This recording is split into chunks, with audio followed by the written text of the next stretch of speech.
I think those should be left. Oh, okay.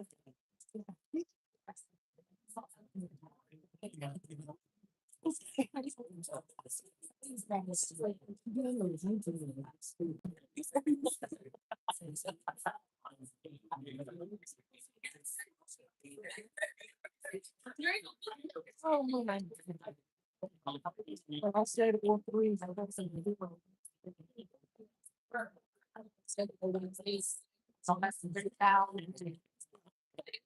I just think all the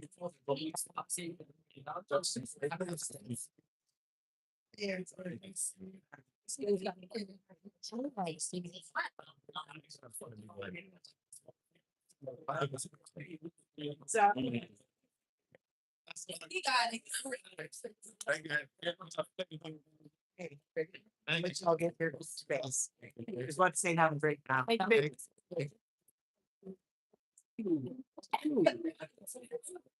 My heart.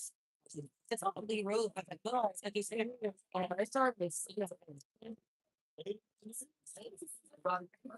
Oh, I thought it out.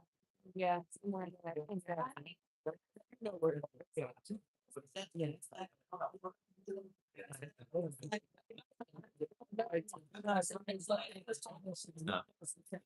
I'm like,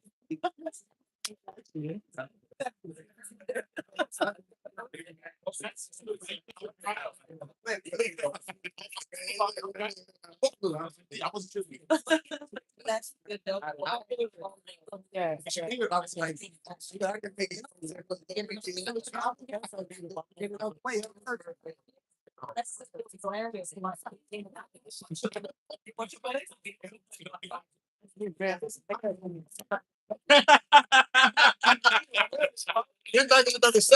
I got nothing to say.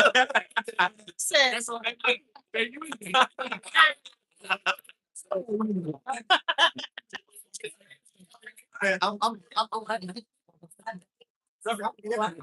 also think like let's so nothing is like that. Yeah.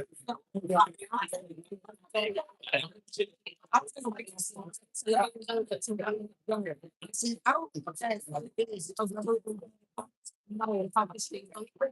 when you involve it up, when you fast,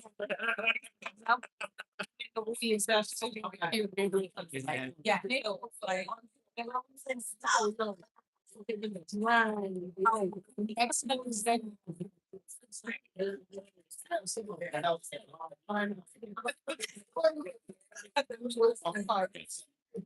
We will be starting in about 60 seconds, y'all. 60 seconds we will be started. In my opinion, we did that phenomenal. that's the elevators going to Jago. Stay on I mean, I'm not listening to Kirk, and then I'm probably gonna start.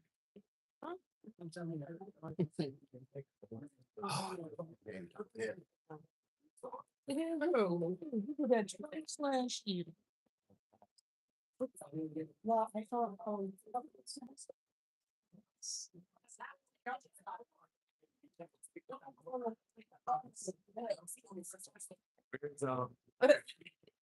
now I decided to getting forward to I don't know.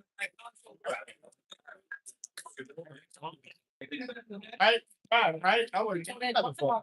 How y'all doing tonight? I said, how y'all doing tonight?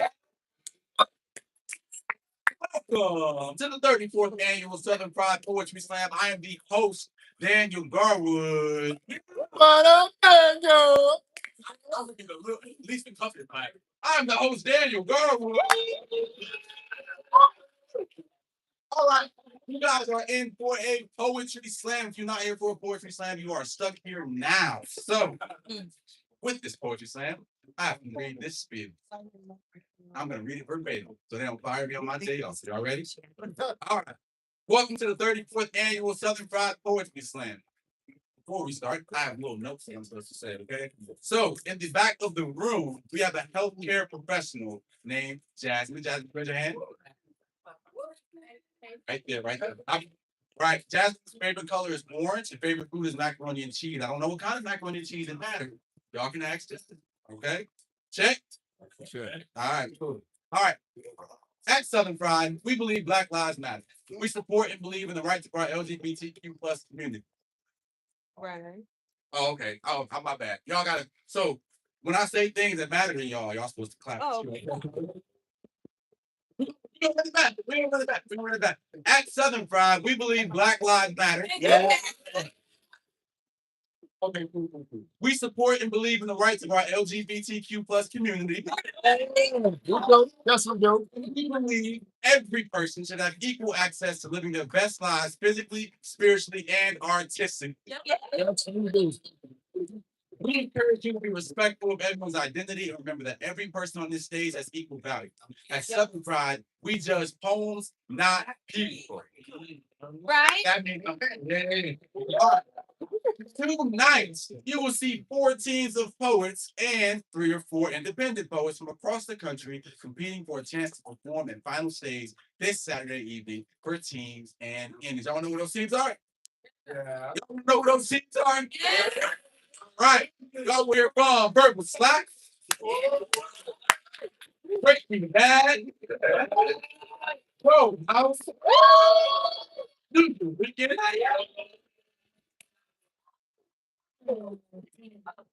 Individual poetry we hear from Kaz the Street. You can clap for everybody. Brooks.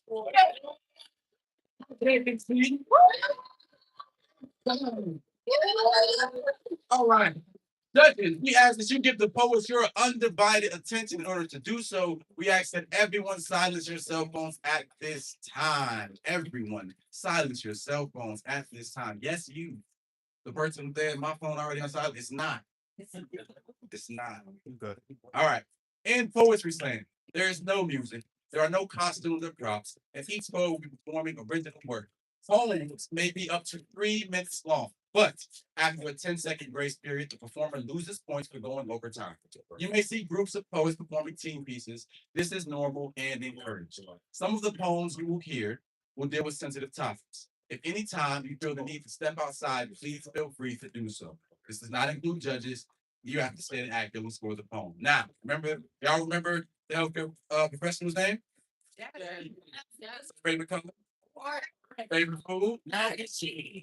So we don't know his type. We don't know his type. So if you guys do need to step outside or step away, please talk to Jasmine. Tell her orange is a beautiful color, and tell her all about how your mama make macaroni and cheese. All right. All right. Here are your judges. Judges, raise your paddles. Judges, raise your paddles. Okay, cool. Clap for the judges. You cannot have a poetry slam without judges. Y'all better get in cups out now. Get it there. All right. Y'all hear that? Remember the love. Remember the love.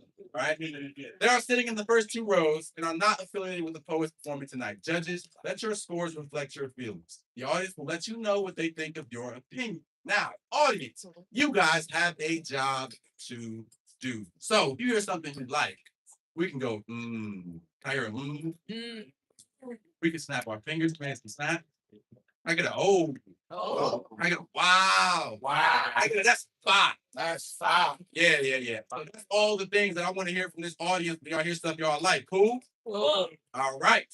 Now, that being said, I also have another little note that I wrote because Kirk told me about it. So that door back there, y'all see that door back there? Yeah. It is going to be closed while the poets are performing. Please do not leave or enter while the poems are going on. With that being said, I have a door guard. Door guard, raise your hand. Right there. I talked to the door guard earlier today. You don't want to mess with him. All right. I'm trying to tell you. You go in and out that door, you're gonna hear something. All right? All right, cool. Where am I? I lost my spot, y'all. I don't mind. The audience, there it is. Be consistent in your scoring. Don't let the audience sway you. Remember tonight, you are the experts. These titles that they gave y'all, they picked y'all specifically because y'all know what y'all talking about. Ain't that right? Yeah. Right. Y'all, they don't know what they're talking about. Y'all have to sway the judges. Everybody say sway the judges. Right. So, at the conclusion of the bout, slam masters and coaches, please stay a moment to sign off on the bout sheets and return your primary authorship form. This will increase efficiency with verifying scores and timely score posts. Before we get the slam going, we need to have a calibration poem. This poet is not part of the competition, but will be judged just the same. Judges, you may use this poet's score as your baseline of reference for the poems you will judge during the bout. So, y'all ready to hear the sacrificial poet? Y'all ready to hear the sacrificial poet? Yeah. Start clapping right now. Start clapping right now.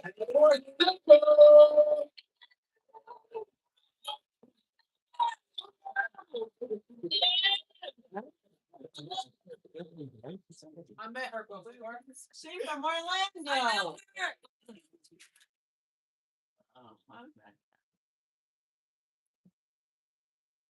See, when you hold my hand, it feels like a track looped from the 90s, like love. Like you are to be in that rhythm and blues without the jazz piece that playing, because just your voice alone is a soft breeze on my body. And yet I start to finally understand when I was a little girl what Whitney meant when she sang, I will always love you.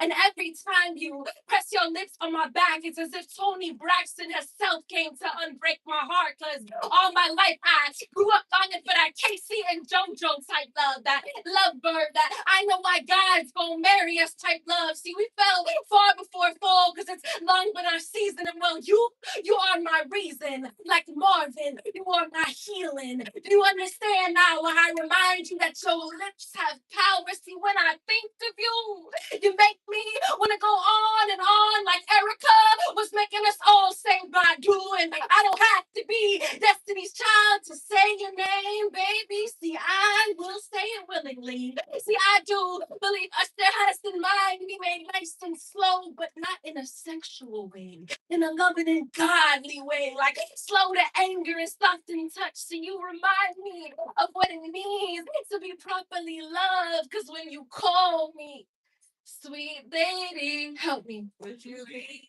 Yeah, I'm already screenshotting pics of our wedding band and an all-inclusive trip to Jamaica, cause Sade always taught me to know you ain't no ordinary type love, cause you make me escape every time I think, who can I run to? And see it be your arms and your embracing, my face and my mouth and my best friendly voice humming, the boy is mine. And please tell TLC ain't no need to creep when faith reminds us of a love like this, cause Tupac said, what you won't do. And I tried everything to not fall too hard, but Alicia said I keep on what? Falling. And sometimes I dream a candy coated raindrop so much it makes me say, ooh la la la. Okay. Cause you be killing me softly. Fuji's and I am the Lawrence in your Wyclef. Like, how many mics do I have to spit on to confess my love? See, you give me that. Man, you give me that one in a million type feeling. See, you make soul ties feel like a good vibe confession. I have an obsession, and it is called loving you, not a plot to twist. It's what if I was talking about God?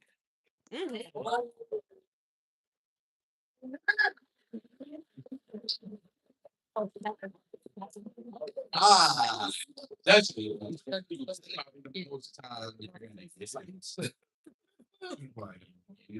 Take mine. Judges score it up. Okay. Okay. Hold them up. Keep them up for me, please. From low to high. Remember that love, judges. All right. Remember that love y'all got here with. Okay? From low to high, we have a 7.0. Then we have an 8.8. Then we got a 9.3. And then we got a 9.7. And then we got a 10. Oh,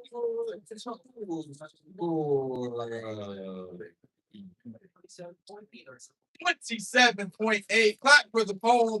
Clap for the poll.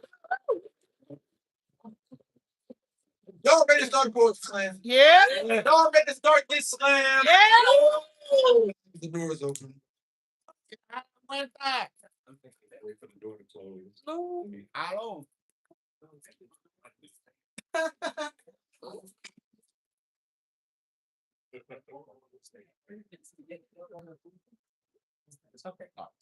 The door's closed, y'all. We good. Y'all ready? All right. Coming up first. Verbal slap. Who you sending up? Groupies. Stop the verbal style.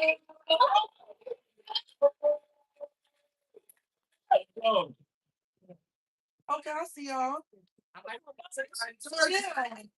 That's some nice jerseys. They be doing it all week. I like this one. Black every time. I don't want to.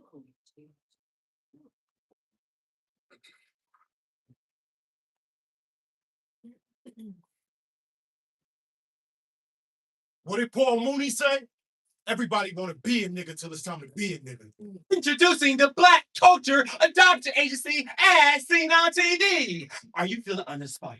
Is your rhythm off beat? Do you crave some seasoning but don't know how to spice up your life? Well, Boy, then we have a solution for you. call 1-800-BLACK-ISH now. For just 3 easy payments of reparations and accountability, you too can adopt a carefully curated slice of Black culture.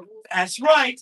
For all the brilliance, break the resilience. We've got articulate light skin, some beautiful brown ones. There's even some purple niggas out back that show is strong. We've got hood passes. We'll teach you how to play spades and train waves. Nightlight starter packs includes Hypnotic and Hennessy. Help you unleash your incredible heart. Hookah will be included, but you gotta bring your own tip. Cookout crash courses, no to go Tupperware. We just stack plates. Must have the appropriate elbow fat ratio to make the potato salad. Raisins are not acceptable. Ever. We got dance tutorials. We'll teach you how to milli rock, two-step, and even with 2 left feet, you'll be on beat. Twerking results may vary. But right, there's more. Call now, and next 400 years, we're throwing a complimentary history lesson. Because some things ain't the same.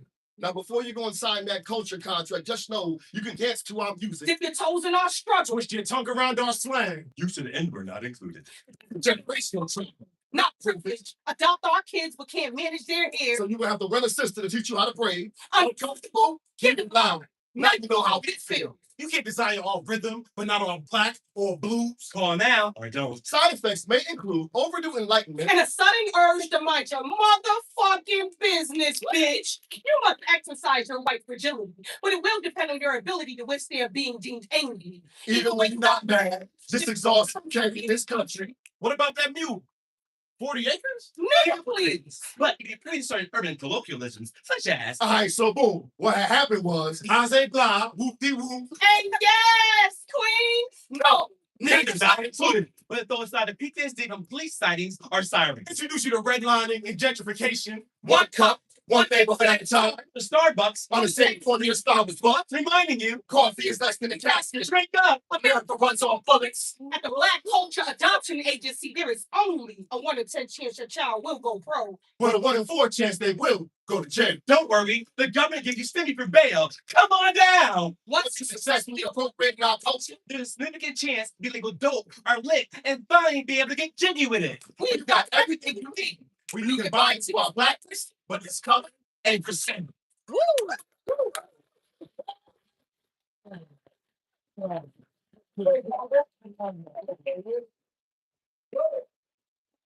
Ah. Judges, what say you about that? Scores are up. All right, hold them up, hold them up. Audience, remember y'all job. Remember y'all day. From low to high, we have 8.0. And then we have a 9.5. We got another 9.5. Then we got a 9.8. And then we got a 10. Oh, no, it's 28.8. Applaud that poem. Applaud those poets. Next up, Breaking Bad. Who you sending up? Hey, bird, but we free. Back to that poem.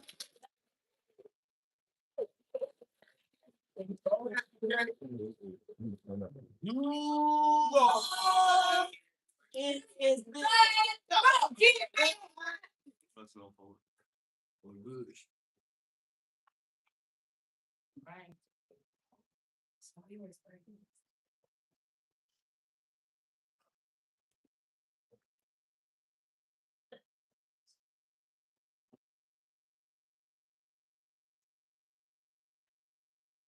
Old MacDonald had a farm, E-I-E-I-O. And on that farm, he had a buck. A bronco has been deemed desirable due to its instinct, agility, and strength. The harder they buck, the better they perform. And see, that's just one thing I don't get. How is the release of energy, response to stress or fear, something to put in showbiz? I guess cruelty to animals has two different ends. See, on one, a pig can kill a man. He gets a good boy and a kiss, while on the other, the breaking of a buck is put on display in museums. You know they have whipping posts for the bucks that proved to be problematic and couldn't be tamed. So they use brands to remind them of how low they will go. I mean, even Ralph Lauren knew there was a use for these horses. Is anybody ready for that? Wow. Why horse until 500,000 years of being? So how long would the breaking of a buck actually take? I know that on these plantations, I mean farms, everything has its place, and we always seem to be reminded about us. No matter what we do, love or say, we've constantly been reminded of our scars. With every generation of bucks that are broken, the kick of the next is even harder until the domestication is turned into slaughter. See, these masters, they break us down by raping our daughters, burning our borders, destroying our crops, polluting the waters, controlling the air, shooting the fathers, eating that turner, making us watch and sagging the band, product of environment, projects and poverty, prisons, monopoly, homelessness, and drugs, hopeless romantics, hooked homicides, nigga, always tap. I feel like somebody's watching me. And you see, the breaking of a buck isn't something that just starts at the knee. It starts when the buck stops kicking, trying to break free. It stops when the shackles are come tight around the mentality. You know, people like Willie Lynch said something wicked, yet keep the body and take the mind. It seems the role reversal has been set by design. The same way you kill a man is the way that he's redefined. As long as you sever his connection to the divine and tather his face so he's lost within his ways and his soul is hard to find, so he parts ways with masculinity and tends to blur these lines. These shackles just funk on my wrist. My whole body feels confined. These broncos that have never been heard or considered as stallions, the ones whose hardship and anguish brought medallions, the ones who look to mate with any bird that may deem him as valuable. See, this world would be a rodeo without you. Wow.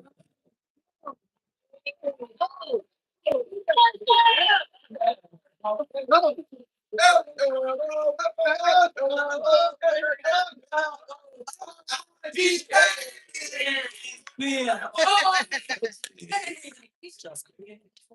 No, right. What says you? Okay, I just quick something. He said, "Go down. Who's in the next place?" From Rhode Island, we have 8.7. Then we got a 9. We got a 9.2. We got 9.7. And a 9.8. For a total score of 27.9. Not for that poem, not for that poet. Coming up next. Coming up next, Nuyorican Poets Cafe. I'll send it up. Confidence group me.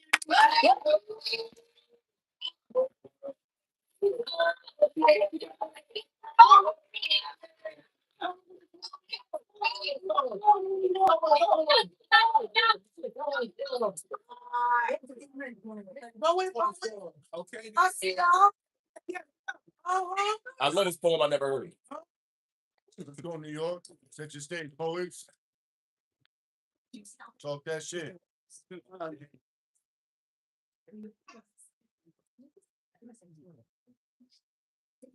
I am not my ancestors. Sincerely, these hands. That's what these kids are saying. Yeah, I'm fucking dumb, you sound. Sincerely, these hands. You know what? Maybe you're right. You're not your ancestors. You're a bitch and they weren't. You really think you're ready to fight harder than the fucking ancestors? Really, nigga? You're right. Tell them what your ancestors did. Some warlords tried to take over my country in the 70s. So my ancestors put the bang in Bangladesh. Bang! Brother became flesh. The U.S. called us a bunch of bastards. A borderline basket case. Pilgrims came to turn my ancestors' islands into private resorts.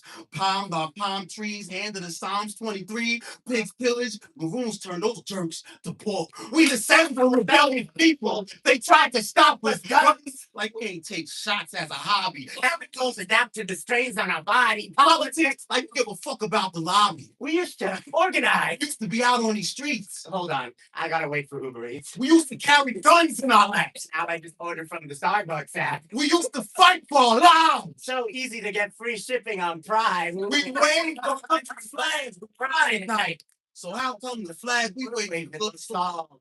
Why? Like, this country's cat's out the bag. They lying cheaters. You gotta be kidding me. My people used to be panthers. Now we just pussy. Why do our leaders look less like freedom fighters and more like they're fighting freedom? When did the U.S. become us? We don't take that many countries. Afghanistan. Spreading freedom. They deserve what they got. We did the right things. Right. Pathetic code is pregnant with propaganda. Watered down, whitewash, rinse, repeat. Steal your land and plant the seeds. Raise young children to grow their infant trees. Infant trees, you know, like when Epstein, like Something like playing over your nature. Every minority's a magician. Watch every black and brown soul do a vanishing act. Get real racist when we pull rabbits out the hat. These religious men talk about God, but the truth is they baptize babies in embalming fluid. God we bullshit. You've seen enough fake holy men to start all being holy war. I have visions of my ancestors drenched in blood that isn't theirs. Pedophiles leaking liquid that isn't tears. No, see, we've just been going in circles. That's not the type of revolution we talking about. Oh, we weren't born for all this. Like our grandparents, they spilled blood before this, so our grandchildren won't spill blood no more. I know what the fractures to the freedom fighters. Wake up!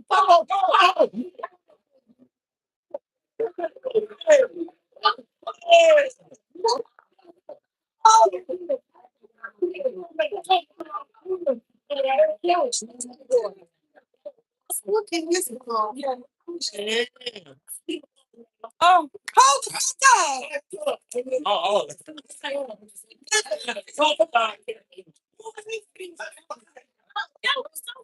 I'm in a lot of that.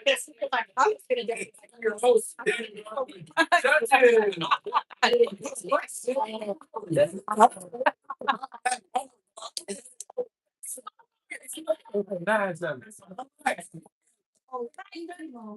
Yeah, one. Get right to this. What's the name? Took All over. right. Oh, hello.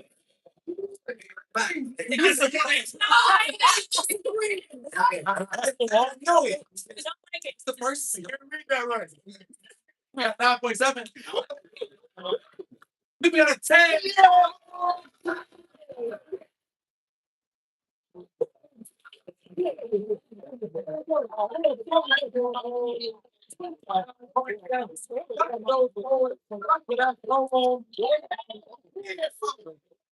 Coming up next. Who are you sending up? What's that sound?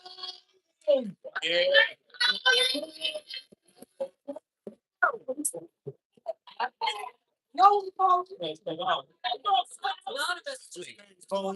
a fucking stage. So well. that boy. Row house.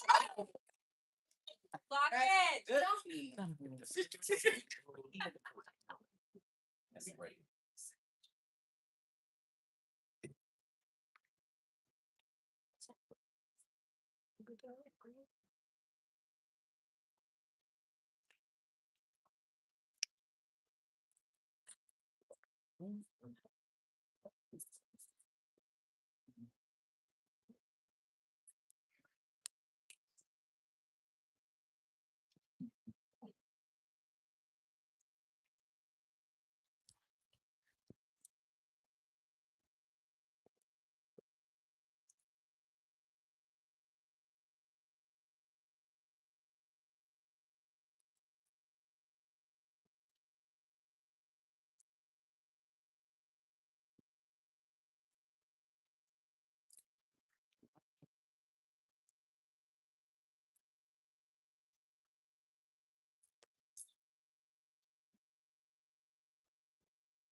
Every good cook knows the rule about boiling frogs. It comes up early in training, after knives, before fire. First, you need them alive. Fresh frogs behave differently. They lose something once they've been frozen. People think it's complicated, but it's not. You start with room temperature water, dump your frogs and let them settle, then increase the temperature. Just enough to go unnoticed. It's not cruelty, it's technique. Because if you drop a frog into boiling water, it'll panic and leak from the pot. And uncontrolled reactions ruin good kitchens. So, Come on. Lord, pay attention. We begin with reassurance. Authority works best when it sounds confident, so ensure. Convince them nothing extreme is happening. The water does most of the work. Keep it agreeable. Warm enough to soothe. Relax the muscles. Their placidity should feel earned. Let them mistake comfort for safety, then reward their stillness. Language comes next. It evolves quickly, so feed them phrases early and often. Repeat them until they sound like that. No one notices the change in taste. Now, gently introduce your frogs. Never force them into the cauldron. It should feel like they've arrived on their own. Just enough to be deniable, or at least debatable, but slow. Speed spurs shock. Habits are built gradually, and obvious heat creates spectacle. When someone flinches, don't adjust the temperature. Question their movement. Label the response hyperbolic. Frame urgency as instability. Wow. Allow attention to spiral while you stir the pot. Wow. Affection takes time. Time trains nerves on tolerance. Teaches thoughts to adapt. Time introduces endurance as a virtue. Should a frog test the edge? Know how disruptive it looks. Call them dramatic. Label the response hyperbolic.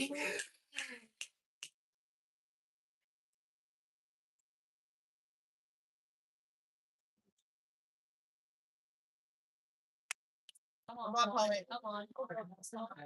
Should a frog test the edge? Know how disruptive it looks.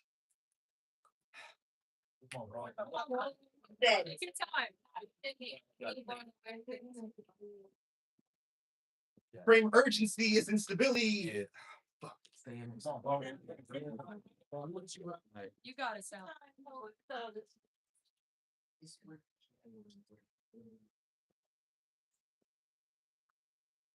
Perfection takes time. Time introduces endurance as a virtue, allows thoughts to adapt. Time trains nerves on tolerance. Should a frog test the edge? Note how disruptive it looks. Call them dramatic. Departure should feel embarrassing. The steam of regret will begin to rise as your pot comes to a boil. Expect confusion. Statements will surface like, I didn't think, how could I know? Perfectly normal. Do not adjust the flame.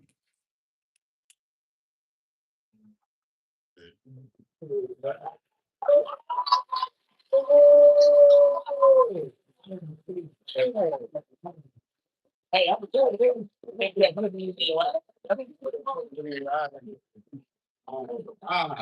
know. I'm so this. Why you want to say you? That oh, that is all.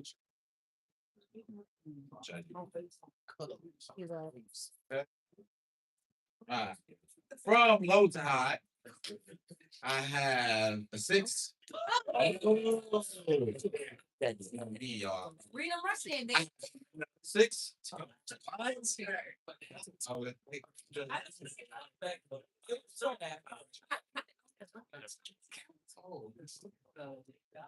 I have a 7. Right. And I got an 8.9.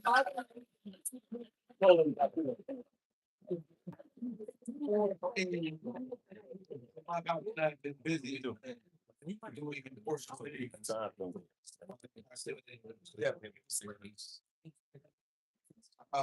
about that weather. Nah, tell a joke. Man. The joke, I already knocked it out. We're getting so bad. Yo.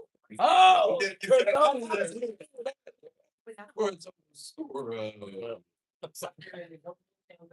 After a 1 point time penalty, Oh, okay, y'all not do the thing. So 19.9. Forget the score. Clap for the poem.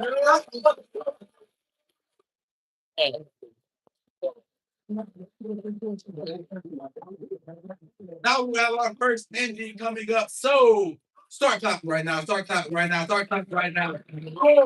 RJMD.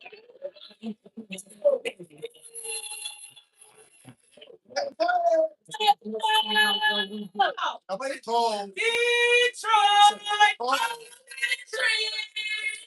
Go in, Chloe. Talented present right there. Yes, it is.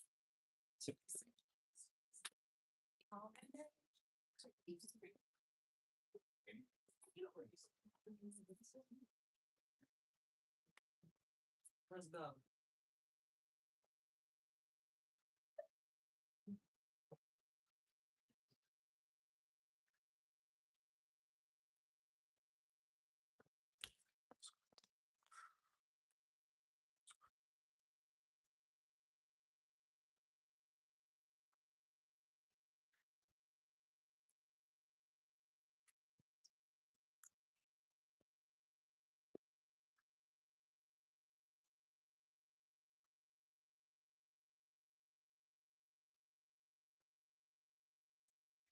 An open death threat to Jason Roger Pope.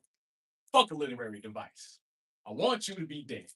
Since you already started the war, I hope pestilence and famine find you for the rest of your days. May mercy be adjacent and pass you by. I wish it too be slow. The poem, not even really a death threat. It's an obituary. I'm writing about a dead man. If they don't kill you, I will. Ironic, because premeditated murder is a longer sentence than what you got. Context. The headline reads, White DJ accused of sex trafficking nearly 700 black girls. Sentence 1996. Convicted for promoting prostitution with a minor.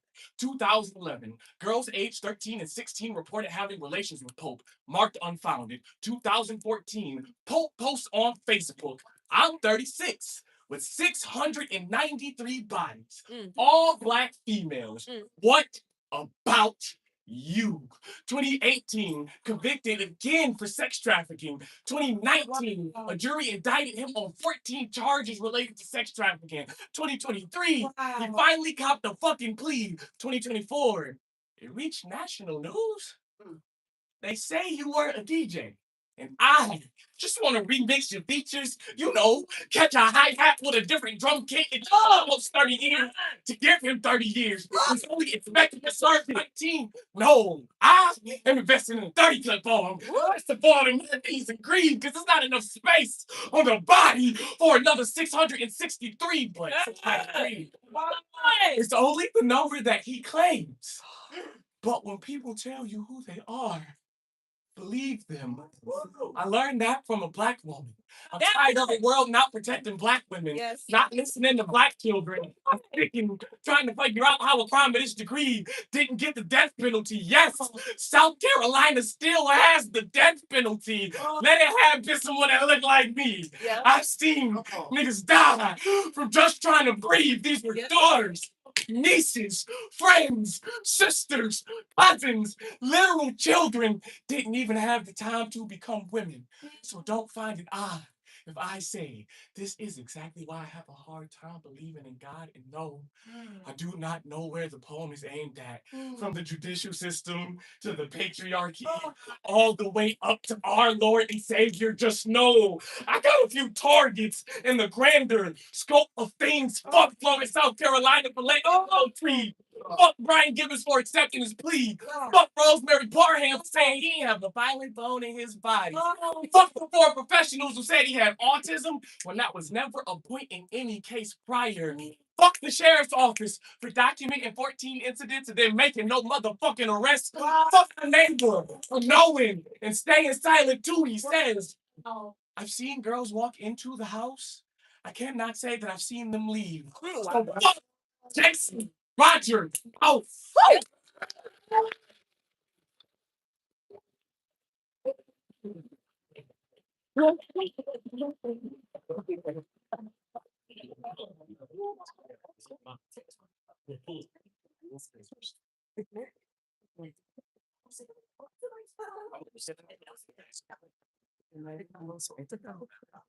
Judges, let's see. You about that. Oh, that. Oh, all right. From Lowdown. 8.8. What? This is the first. Or if we got a 9.4. 9.8. And I got a 9.9.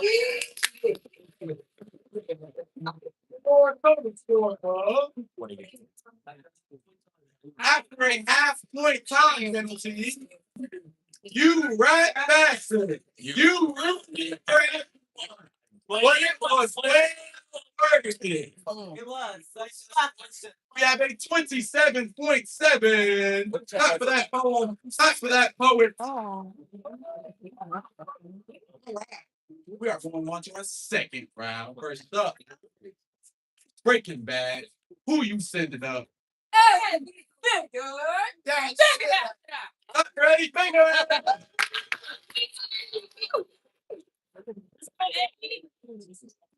That my teammate. She from Orlando.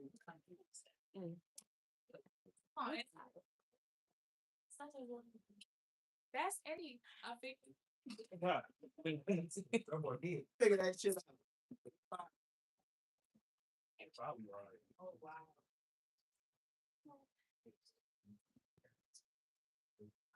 This is a journey into sound. This is eyesight staring into the sound of history. I'm changing the sound of history. A Mexican friend of mine said that she wanted to live in the 1920s when times were simpler. I said, not me. I don't like nooses being wrapped around my neck for trying to speak Spanish in public. She had absolutely no idea what I meant. But it was at that moment that I learned that eyesight can change sound. The more you open your eyes, the more the sound of history changes. Eyesight can change history. Mount Rushmore was built honoring the four greatest presidents of their time. Overlooking a United States of America, Mount Rushmore was built on sacred Native American ground. Sacred, because they discovered gold, they took the land back by force. Continuing U.S. traditions of exploiting cultures and acting like it never happened. Acting like it never happened. Acting like in 1937, almost 200 Puerto Ricans were shot at an illegal protest by local law enforcement in what is now known as the Massacre of Puerto. I say, 1937, U.S. citizens were shot on U.S. soil by a U.S. colonial government at a parade celebrating the end of slavery, and we act like it never happened, proving that citizenship does not mean equality. Ask any African American. Ask any Native American. Ask any woman. Any gay. History. History doesn't sound so sweet when your eyes are open, does it? History is written in ink, but it's documented in pencil. Did you know they tried to remove slavery from their history books? In schools, they tried to change the word slave into worker. The slave trade into the Atlantic Triangle. Can we please stop letting Texas write their history books? Because every page feels like a cemetery. Every word feels like a tombstone burying the bodies, the backs that American history was written on. There's more truth in protest signs than there are in school books. Columbus sailed the ocean. Columbus didn't stop America. Invaded it. History is a killer rhythm of B sharp and S flat notes and a bass that smells terrible. And the right frequencies of eyesight and sound can combine images and it can produce. I am no longer surprised that the words Columbus and Columbine sound so similar. I'm no longer surprised that the words Europe and Europe sound so similar. And circles are nothing alike, but side by side they look like distant cousins. Apples, Latin chains, shrank, the links were identical. Cages became cells. The slave industry, the prison industrial complex, from cotton picking to picking fruit to Ferguson ticketing for profit.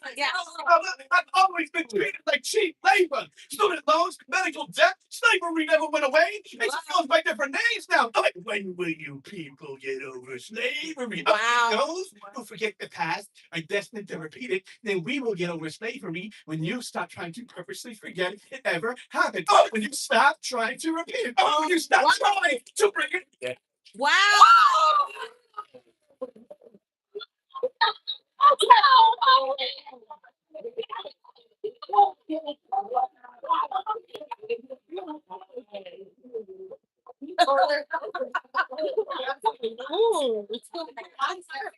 Wow.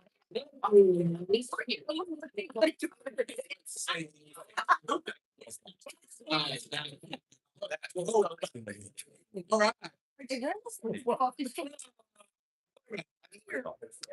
I have an 8.8.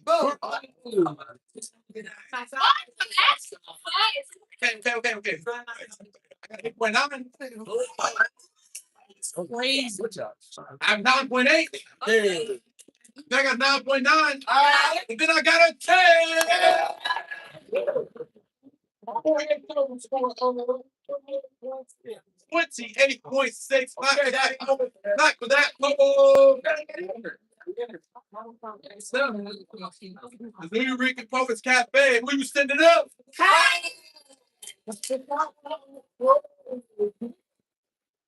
Yeah. What are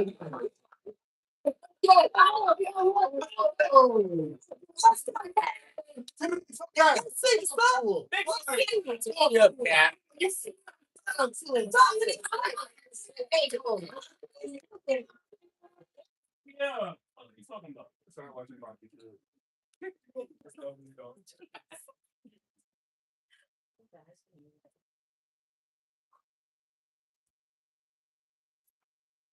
My little brother's name is Justice. And I wish that didn't seem so ironic. Like a Palestinian named Peace. Like a black girl named Safety. My brother's name is my mama's greatest manifestation. But some days, it just sounds like a cruel joke to me. I imagine the headlines. Justice found dead at 19. To colonizers, justice smells like a gun. Fester seated, weeding its way through a black boy's veins since birth. He got a gun in his mouth. In the crease of his smile, he got a gun tucked behind his ear like a magician's cord. Look, can't you see? Buried beneath his flesh, that black boy got a gun in his head. Can't you see him thinking? Wow. Can't you see him contemplating justice? The colonizer smells like he got a gun in his veins. My brother's name is my mama's greatest manifestation. A prayer or a promise pressed into his breath, his chest, when justice breathes. When justice breathes. When justice. When my mom leaves, my brother becomes my son. I rise and fall his rhythm. I forget he's not my kid. My mom says, well, I'm gone. Be me. Maternal, let him make a home out of you when I do, so that justice has a place to lay his head. Since 10, I've known how to take a black boy's burdened body into mine. These bones be instruments for his becoming. I carry and cradle and crown him precious. He's precious. It's endless. How every little black girl being adult before adolescence, how we love her, before we thought her, how we thought her, our own fathers through trauma like childhood. Yes, we are trained to give and give without first having gained. The adultification of a black girl begins at birth. At birth, I mean, I'm worthless without raising something right for someone to love, or a baby, or a black man, or a revolution. My body be a place for justice to lay his head to rest and taking care of all of our futures. Yes. Helping black girls get front. Child soldiers, cooks, and casualties for wars you still claim don't exist. Am I selfish? For not wanting to sacrifice my youth for your justice? Am I selfish? Sacrifice my youth for yours. Justice, my brother's name is my mama's greatest manifestation. Wow. For him. It's justice. For him. Right.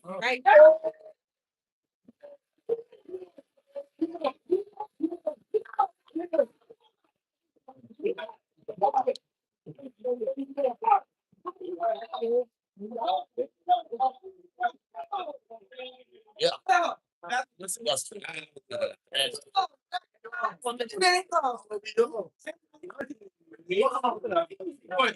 Sandy spelled 1-0. Wait, they spilled it in. All right, from low to high. I had a 9.4. Yeah.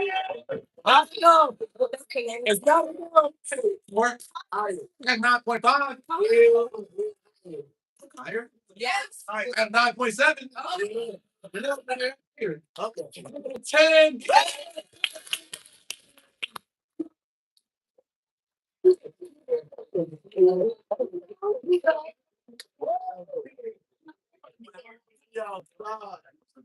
What those for 29.2. Yeah. Clap for that. Oh, wait. Clap for that. Next up. Who you sending up? That's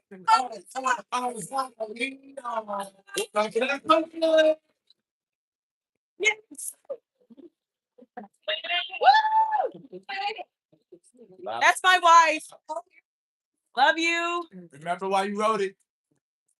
You look hot. Yes, she does. She does. I love my wife.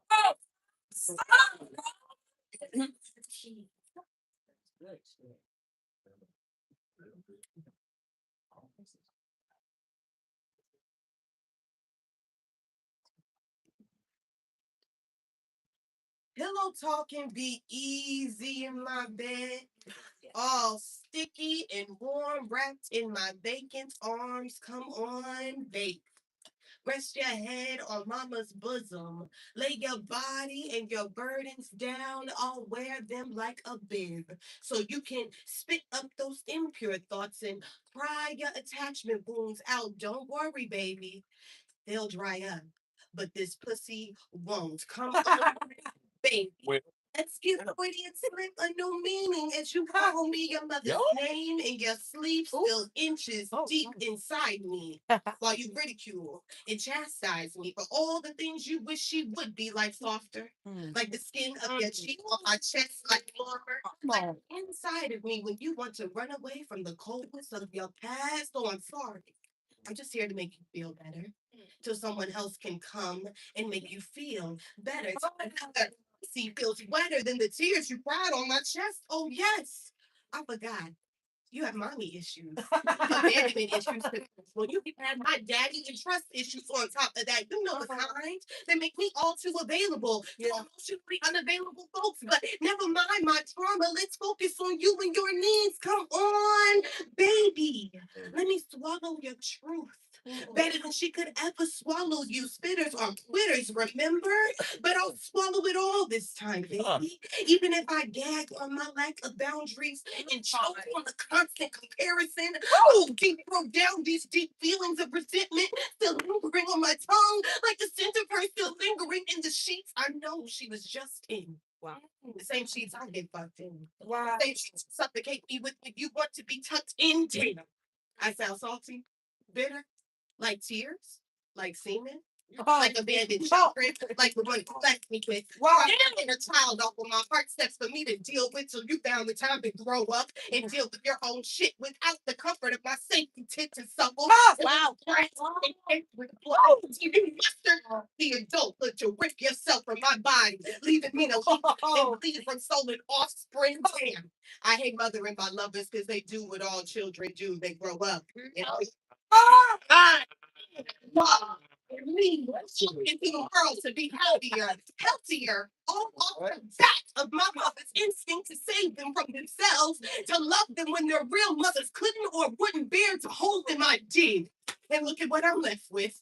Empty bottles and an empty crib, tear-stained bibs, and a long-gone sense of a bygone innocence, because how dare I love a broken thing? Love the age you received being crushed out of your mother's womb and into my bed, where it's easy to mistreat me because a mother's care is foreign to you.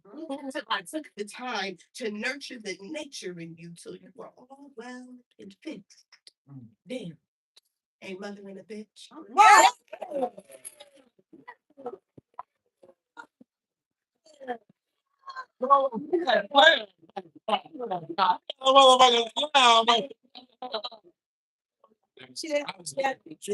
No problem. Yeah. You know what you think. Ready to go. All right. From Lodi, I have a 9.0. Hell no. Okay, that's like that. Yeah. 9.2. I don't like it. I have a 9.5. I just said like more. I have a 9.9 Okay. and a 10.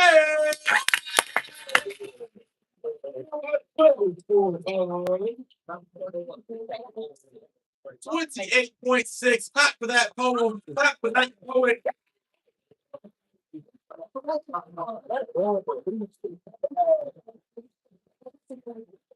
Coming up next, let's see. Verbal slap. Who you sending up? Groupies. Clap for verbal.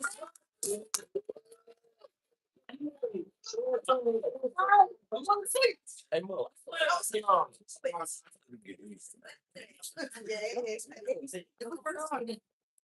Get us off on the air. I got this.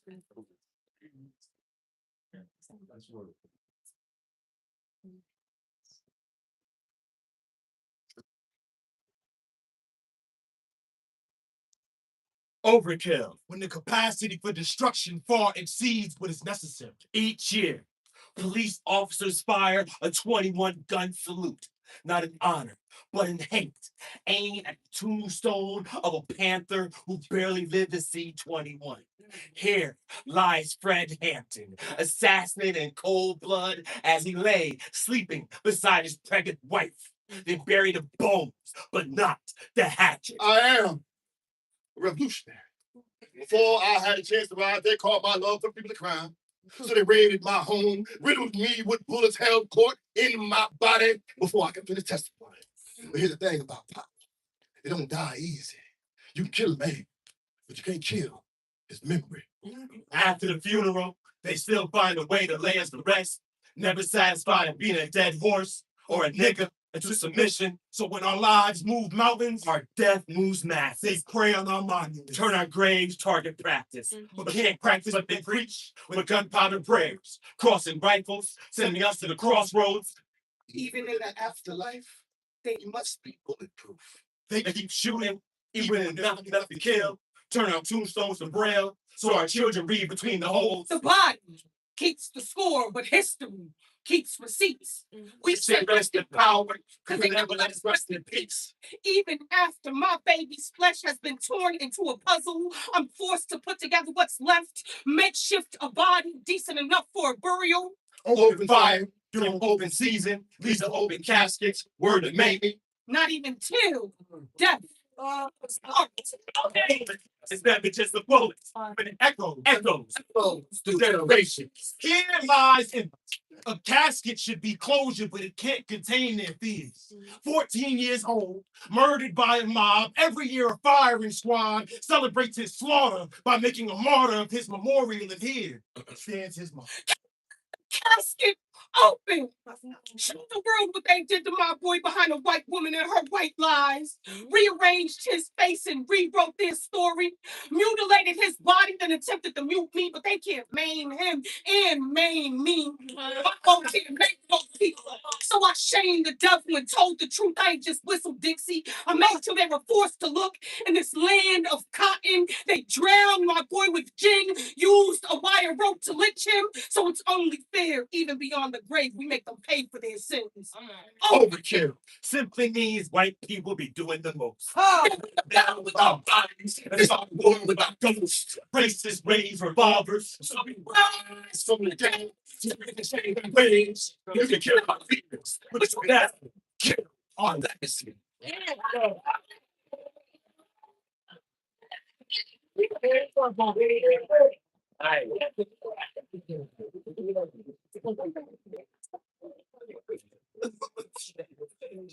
Ah, judges.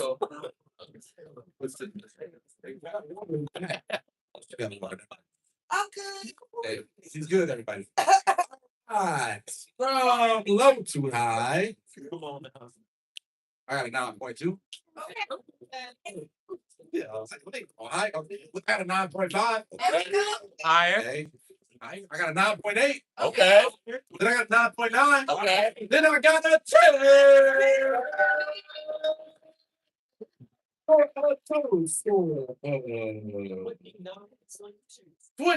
29.2. Back to them poets. Back to them poems. All right, that concludes round 2. But now we bring up our indies. So start clapping right now. Start clapping right now. Start.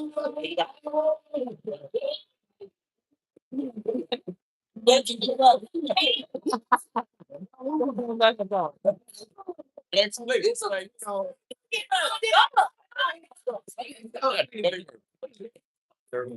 no words come out. Yeah, I think we're crying each day. I'm scared. I'm scared. Talk your shit, sis. Yeah, let's go. Loud support. We love you so much. Gorgeous.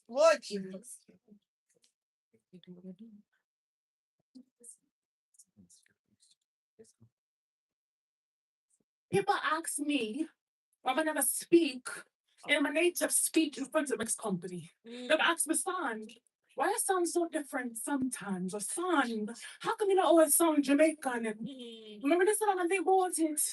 But tell them it's code switching. It's my first life lesson ever taught to me.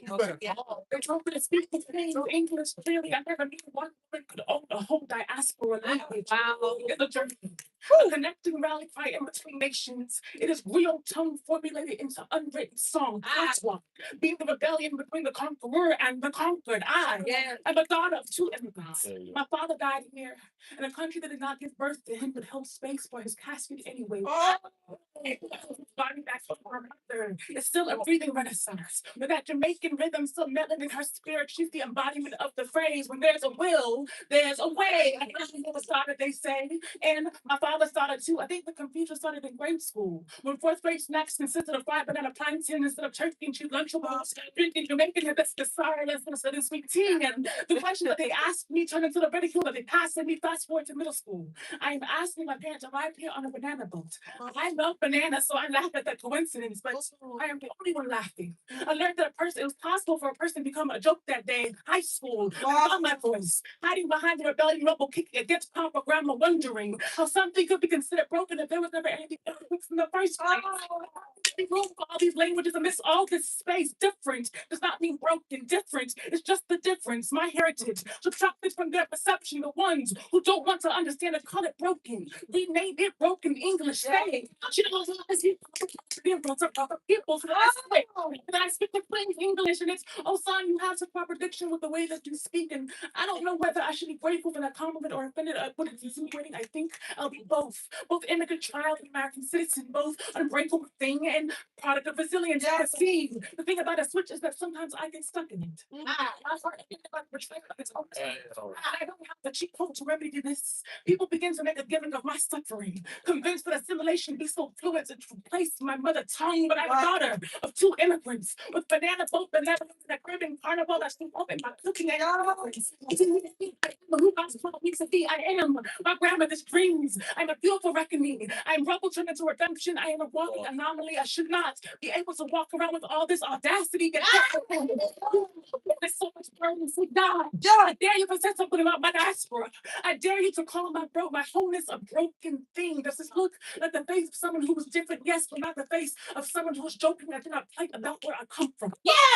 So people ask me, when I never speak my native speech in front of its company, I ask them, can you first make sure the space is safe for me? Okay. I see different as a gift and not an apology. So you see me as an unbroken thing. Is that just be enough?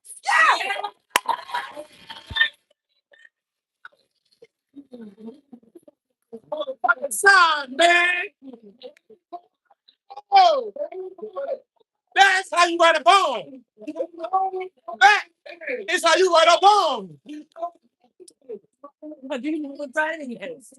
Oh my God. That's how you write a poem. Poetry experts only. Nice. Hey, you smell good. They can't see them, guys. They can't. I can see it. And I see them. All right. I disagree. All right. I disagree.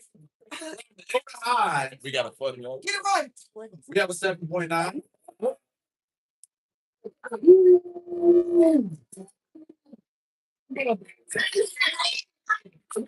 Chair. I'm scared. I wish you had that. Next score we have is a 8.4. Man, what's going on? Put the chair down, sir. Oh, his next score is an 8.5. I got a 9.2 and a 9.7. 26.1. Clap for that poem. Clap for that poem.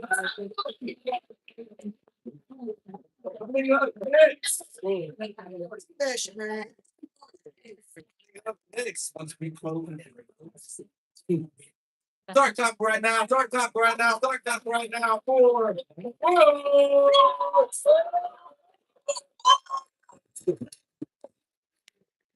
Baby, I heard they so free. Let's go. Come on. I love Set your stage, poet. Fuck your shit, twin. Let's go, poet. Come on. Let's go, bro. Stop them. Stop your shit. They call it a donation when something is given after you're gone. But no one tells you what it's called when you're still here. Watching a body resign one system at a time. ALS didn't rush you. It negotiated. Damn. Every 2 weeks.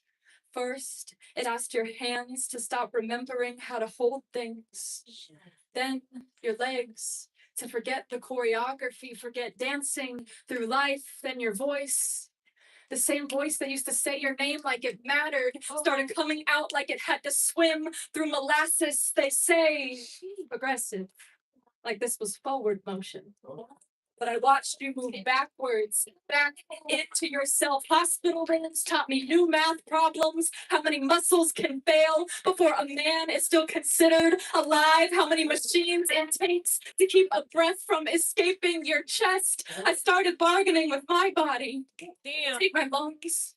They've never known how to quit anyways. Take my hands, my voice. I'll learn to speak in nods, in blinks, like you did, in whatever language keeps you here. If organs were interchangeable, I would have laid myself out on the table like an inventory list here. Take my heart. It already knows how to ache for you. Take the kidneys. Take my spine. God knows it's strong enough to hold us both upright. I would give you my muscles before they ever learned how to betray me. Give you my throat before silence ever learned your name. Hell, take my skin. Wrap yourself in it like a second chance. Like a body that hasn't learned how to give up yet because watching you disappear while still breathing felt crueler than death. The doctors talked in percentages and timelines, but nobody measured the weight of standing by your wheelchair, wishing biology was negotiable, wishing counting as a compatible match. They honor donation as something heroic after loss. But nobody prepares you for what it's called when you want to give everything before goodbye is required and it's placed yours. There would have been no hesitation because some people don't just deserve organs, they deserve more time inside a body that listens and is theirs. And if sacrifice could rewrite fate, you would still be here. And I wouldn't be learning how to live without you. Wow.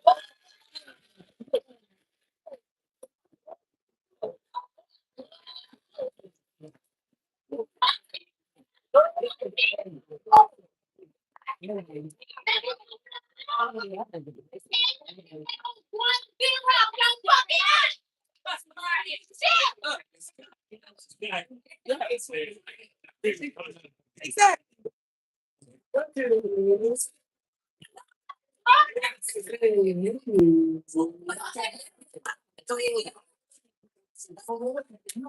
ready for the scores? Y'all ready for the scores? All right. We all got man. We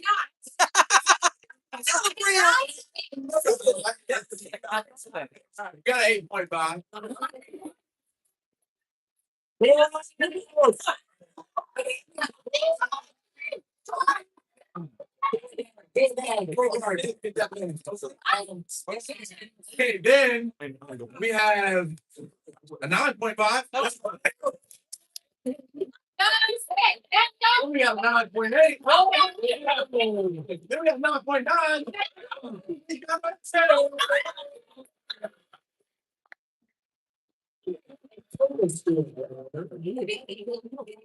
Ow.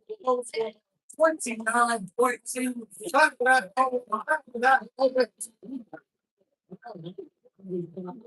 All right, y'all ready for the third round? Yeah. Y'all ready for the third round? All right. Up first, Nuyorican Poets Cafe. Who you sending up?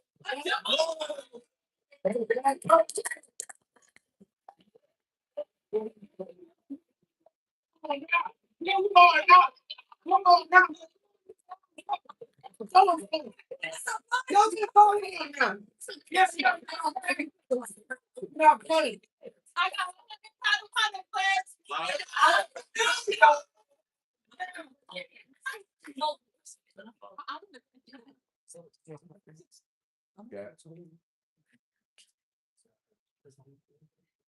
My little sister used to be a movie star. First on the call sheet. I mean, she was both diva and divine, the epitome of the main character. She would walk into a room and everyone else would become an extra. Her call time was whenever she decided to get there, the director would yell cut whenever she left the room. At any outing, actors would line up to audition for a role that they could never fill. She was lit like that. Other actresses would question how she get a script like that. She earned it, deserved it. Pretty project princess never needed a knight in shining armor. Shit, she was always armed herself, but comfort can be a cruelty. And life has a funny way of writing in character development. An arc is coming. A storm's a brewing. One day, her movie scripted in a man with a tongue made of film. He showed my sister Kodak moments of a picture she thought she wanted to be a part of, the love interest or the villain. It all depends on how you read the script. My sister was second on the call sheet. You know, constantly putting someone else before herself. She broke her back and her budget just trying to make the movie happen. She covered the date nights. She covered vacations. She covered her eyes and someone else took control of her show. This new lead tried his best to turn her movie into a mockery. Some nights, the genre is from romance to mystery. Who are these other actresses in front of your camera? Scene to finish, the side characters we all knew to love all faded to black as this man became the plot. And that's the plot always tends to thicken plot twists. My sister's third on the call sheet. Her call time is whenever the baby wakes up crying. My sister missed another hair and makeup appointment because the script says he has to feed the baby, then bathe the baby, then wash the baby. My sister cries in the mirror because the camera adds 10 pounds. The baby added even more. Don't stop crying. Can you kill for some quiet on set? Smell red juice on a pretty white rug until the first red carpet that she didn't want to walk. My sister feels like her body's being invaded by a character she doesn't yet know. She calls her boyfriend for backup, but he's out playing superhero in another woman's film. Who's reducing the problems? Who's righting the wrongs? Who's directing the postpartum depression? Oh, it's like me, baby. She just wants someone to do the right thing. My sister's been in the mood for some rewrites. This is the part of the play where she takes the pen back. Writing in a little bit more time for herself. A little less guilt that isn't hers to carry. Go dance, little sister, dance. Go shake your body up the trauma. Go eat, little sister, eat. Make that nigga pay $200 for a date. Go play, little sister, play. If you can write in a happy child, then you can write in a happy mother. I'd like to think my little sister has a babysitter tonight. I'd like to think she's trying on a new outfit that she loves. Maybe she's doing her hair and makeup and her son says, wow, mommy, You look famous. I like to think before she leaves, she takes a moment. And in the stillness, you can hear God say, quiet on set, lights, cameras. Yeah.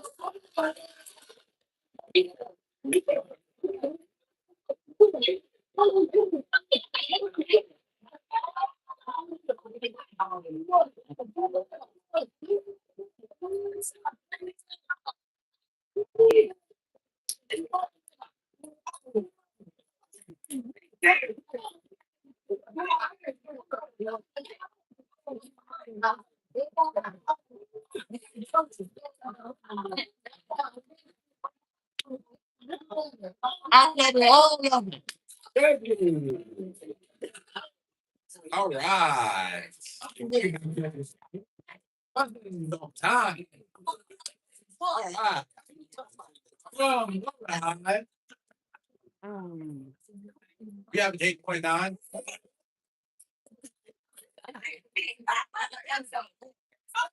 I'm the host. Then we have a 9. There we go. We have 9.4. We have 9.8. And then we got a 10.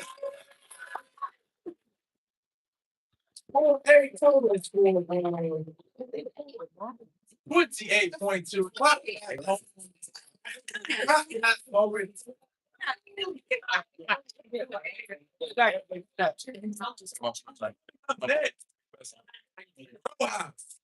Who you stepping up?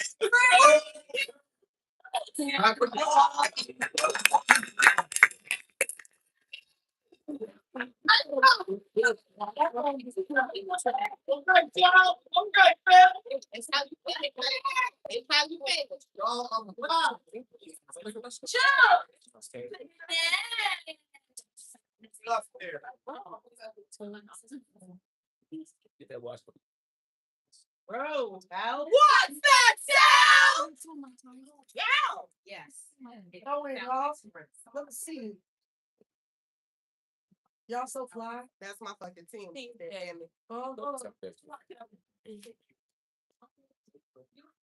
It's y'all stage. I got you. You work.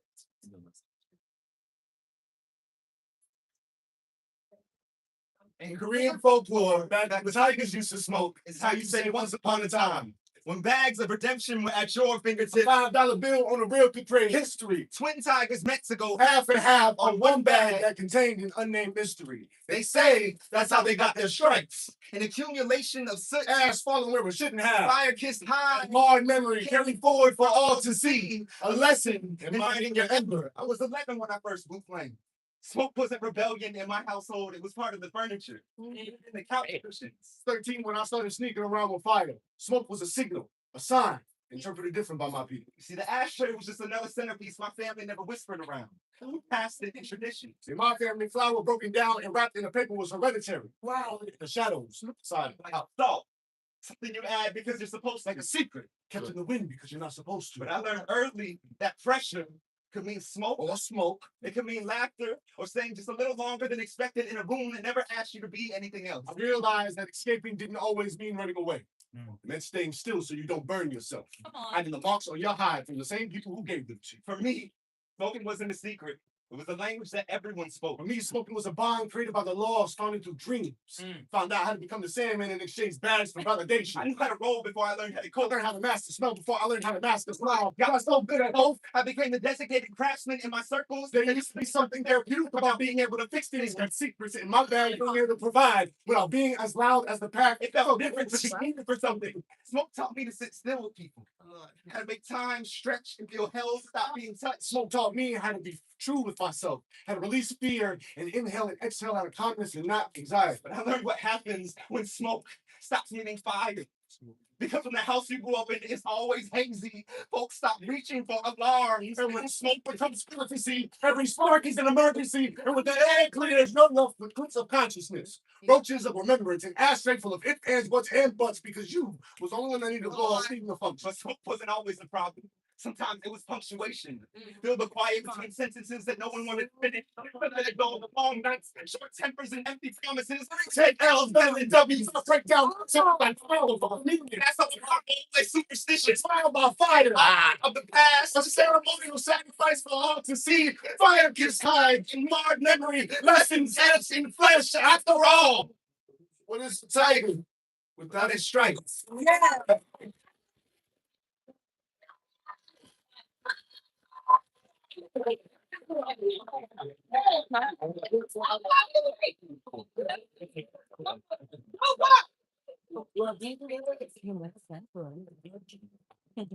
That was great.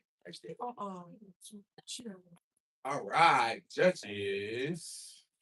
What's today? 10. Oh, poetry. All right. Low to high. I got an 8.5. What? I got 8.7.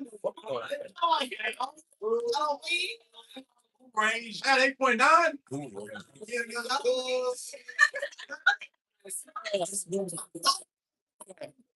All right now. I know you have.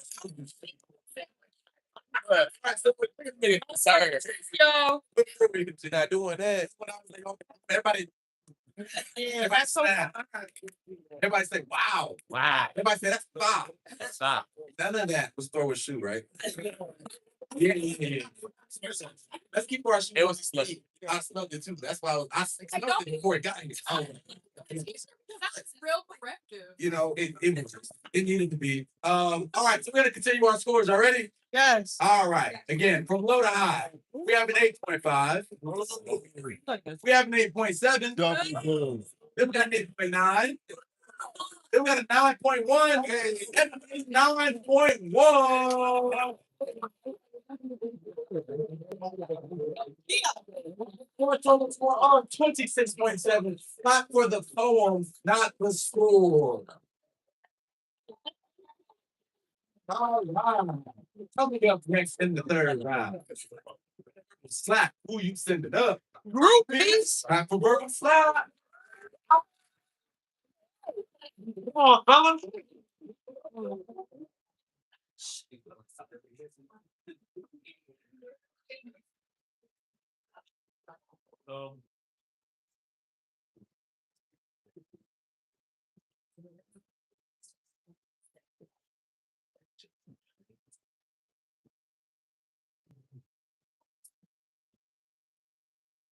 The do's and don'ts on how to write a group piece. I want to write. You write. Whose line was that? Who wrote it? We did. When? Now. So then why is it so hard to write a group piece? She's wasting time. They start writing this group piece. Babe, we're doing a group piece, so it's kind of like a group piece within a group piece. It's like a fourth wall break. It's like a fourth wall break. Just like in power. That's 256 walls. This is the section. This is Vanilla Sky. The chocolate version. This is like the Matrix. Within the Matrix, with two dudes playing two dudes, talking to be two dudes playing on cymbals. Sorry for urging. This is a brand new one. One is when powers activate. That's funny. I want to put that in the poem. There's no I in team, but there is a me. What? We fight money and right. Group piece are hard as shit. The do's and don'ts on how to write a group piece. See what? The actual group piece. Don't chase your dreams. They'll say you ran away and shoot you in your back. Don't stand your ground. They'll shoot you in the face. Run. Don't run. Speak up for yourself. Don't speak. It'll be used against you. If you use your words, they'll say you have a weapon. Don't go to law. They'll say you have a weapon. Don't judge. They do it for you. Isn't this how you write a black group piece? Oh. Don't commit crimes. You are one. Don't reach your pockets. Don't have pockets. Don't put your hands up. Don't have hands. Don't drive to work until lights busted. Don't drive. Don't wear black. Don't be black. Don't be brown. Don't have a chance. Isn't this how you write a racist group piece? Don't you find it ironic that dead bodies are covered in white sheets and drapes of black bass? I guess what it takes for blacks and whites to work together. Don't pray 5 times a day. The Republic in your Quran. Now, this sounds like a religious group piece. Don't have asthma. I can't breathe either. Don't sell anything. Don't buy anything. No candy, especially Skittles. There's just more labels. Yeah. Queer. And should go land on you. Yeah. They're making break for you. Go back to their church. Now this sounds like an LGBTQ group piece. Don't hashtag shit. Don't make a difference. Too many posts about that.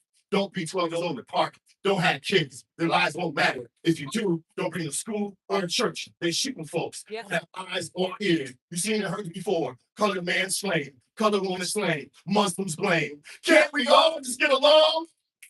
Don't believe that shit.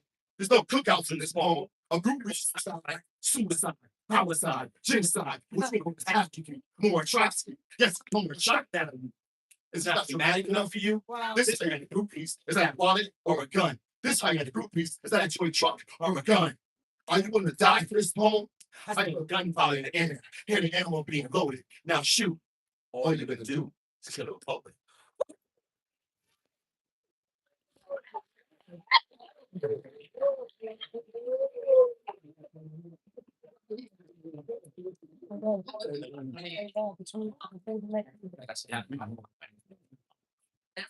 Just like donate some guy like put that in the review. Get Danny Garwood his own life. Yeah. All right. Judges, what say you about that? Poem about that. Poets. From Rhode Island. We got 8.8. No, absolutely not. All right. Next, we have 9.1. About 9.8. Yeah. 9.9. Yeah. And the 10.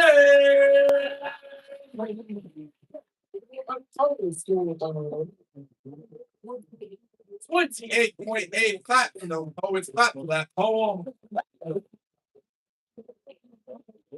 Closing out third round. Breaking Bad. Who you sending up? Groupies! That's for Breaking Bad.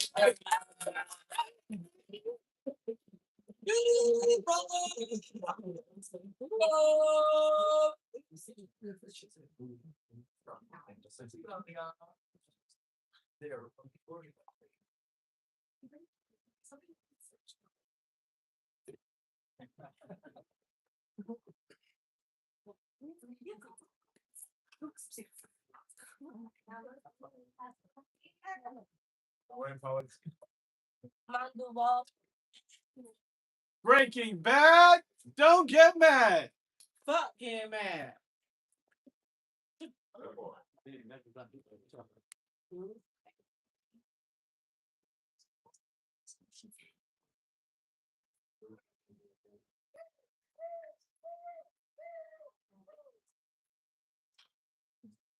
Hey man, we gotta hit this gas station before we get on iPhone. I'm so proud. I don't know what poem I'm gonna do or which way we going. What? I'm just saying it's cloudy because I'm anxious to see what the judges is promoting. I want to hit them with the wax and Wayne and off the top, but they probably want some more trouble. It's kind of been the norm. Hey, this man better watch what he doing before I blow his horn. What? Are you doing all that? What you think about?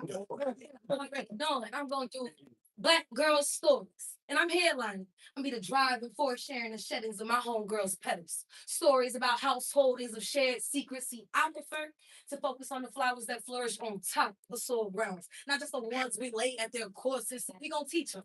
Black boys and girls don't just get roses when they born, and we pass out bouquets while they growing. What do you like to talk about a kid first steps? But we learn to remind them how long they last on sidewalks. Damn, I'm ranting. Sorry, be quiet. What's going through your mind? Dang, all this damn traffic. Remember, we don't hit nobody. This is the damn shame.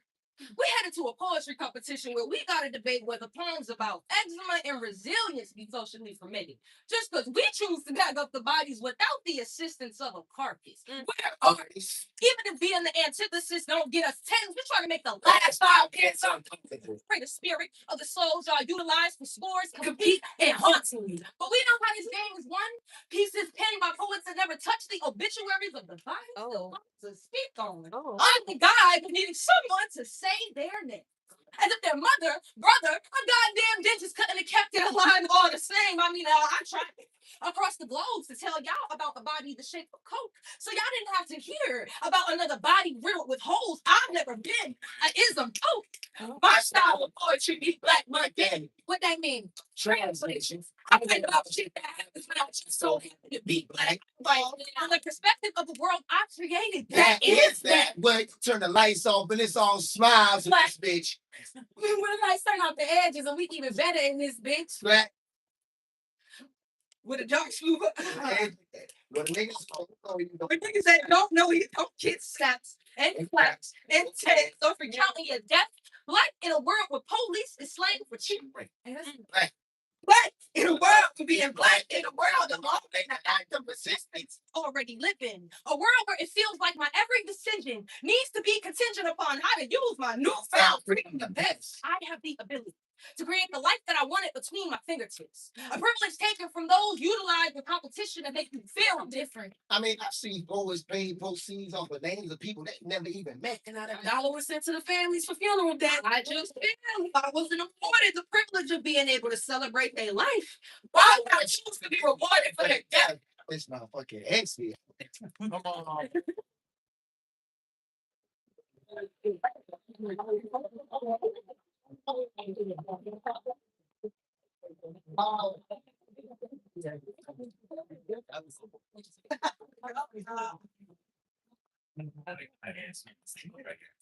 All right, judges. Let's see. Oh, that's just what I get out of practice. All right, y'all ready? From low to high, higher. Low to high, I'm 8. What? I got 8.2. I got 8.5. What about 9.3? And the 9.5.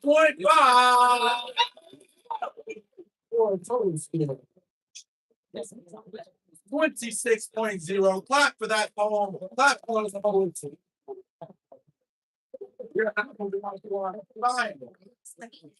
Indeed. So start clap right now. Start clap right now. For Sandra is free. Let's go.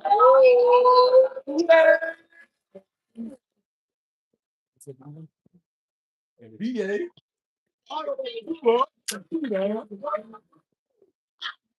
Two up.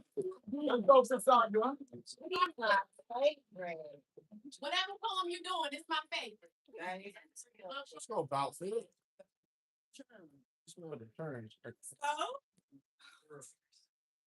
So I got my master's degree from a PWI.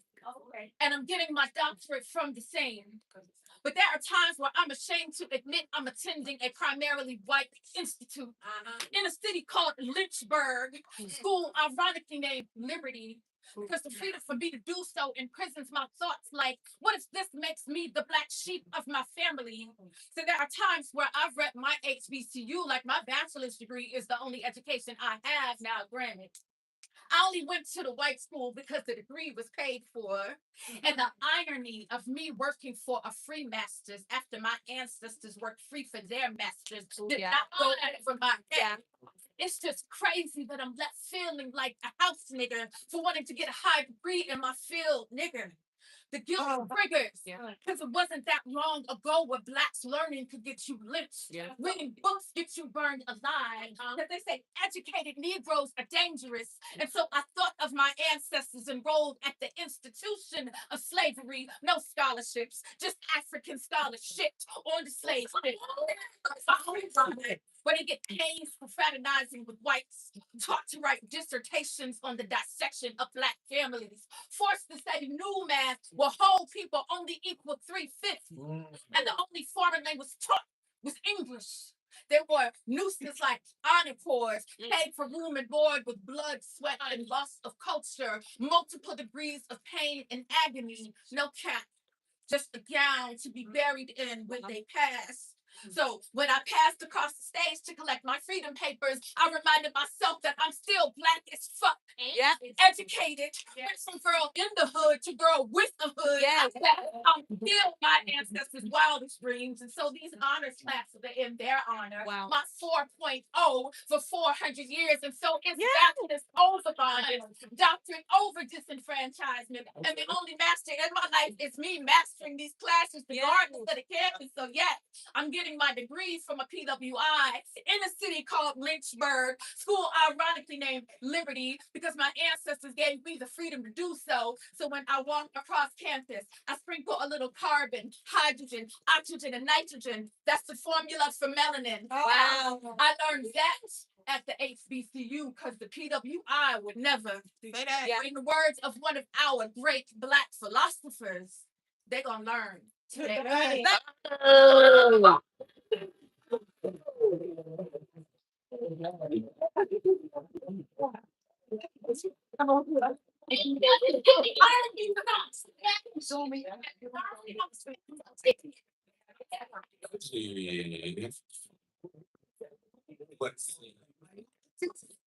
What's that? Oh, that. Oh, bro. Load high. 8.5. Oh,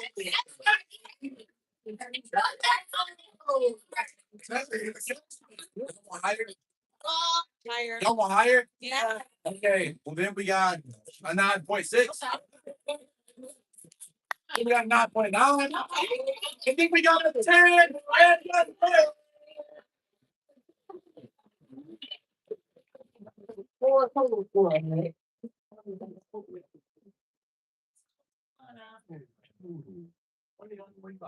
$29.5. That poem.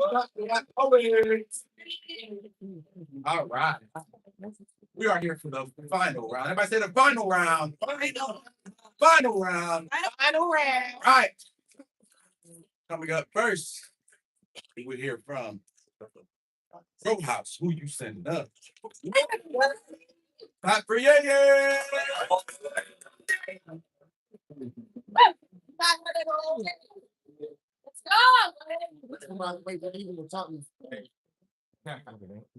Roadhouse.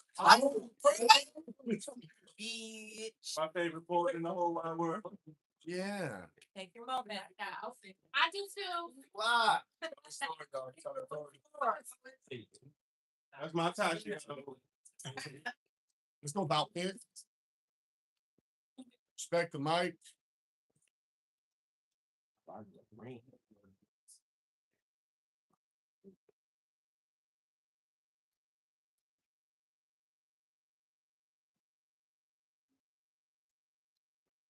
I remember when I first started learning colors, my teacher had these cards. You know, each one represented a color. She told us to raise our hand whenever we could identify one, and as she pulled the first card, I raised my hand so fast and I said, "That's a green card." My friend looked at me and she said, "My mom has one too." As a little kid, I was confused. I said, "A card like this one." She said, "One that make us speak." My teacher said, "Let's move on, kids. That's grown-ups talk." That summer, I stopped seeing them. I went to their door like every other day. I yelled, but nobody answered. The neighbor said they got deported. He said that they came here by crossing the border to separate the people who own these lands and the one who stole it. Colonizers, they called it. And that's how freedom looks like. We went from slaves to illegal, building this wall with the old bare hands, putting together our own prison bars. And don't you dare be born in the wrong side of the wall. Have you ever had an eviction letter? Basically saying that in a couple of days you gotta go. Imagine opening the mail to a deportation order from a place you've seen since birth where your certificate doesn't stamp United States so you can work here and pay for art debt, but you cannot stay. Your visit has an expiration date. So when y'all say make America great again, what does that mean? Who are we fooling? Because I heard about the American dream, and he says that anyone can achieve success and prosperity regardless of their background. But if you read the fine print, you have to be born in this country, not just anywhere in America, but in the United States, divided by multiple states. So all you can see is my fucking race. I asked a Puerto Rican, Or was he holding his ID so tightly? He said, because I might be next. They might forget that we are associates without the benefits, that we have our own permanent residency, but we cannot vote for our own president. It's a puppeteer show, and they got us by the throat. We can only move where they telling us to go. Is that what we're calling freedom? Because I thought that abolition was more than 400 years ago. You know, they're calling us Hispanic because they want us to feel the panic of being native. We are living in something land asking for any numbers as we are not people too. And if you don't call that racism, I don't know how can I explain this to you. They're picking up kids at school. Parents at their job, they're targeting us for our accent, our race, the features in my face. I am too light skinned to be black, too tan to be white, too Hispanic to be legal. So I carry my ID type. Oh! Because it might come my time when they try to stop me, asking me for proof, trying to send me home. But I was born here. Right. That's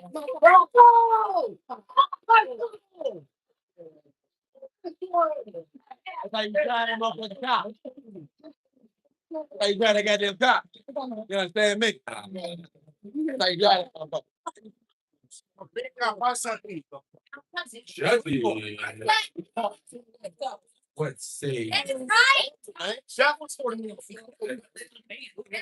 Hey.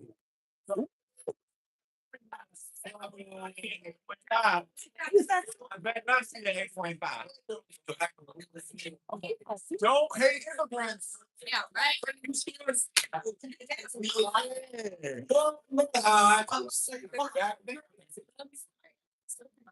Have a nine. Say higher. Higher. Nine. Oh,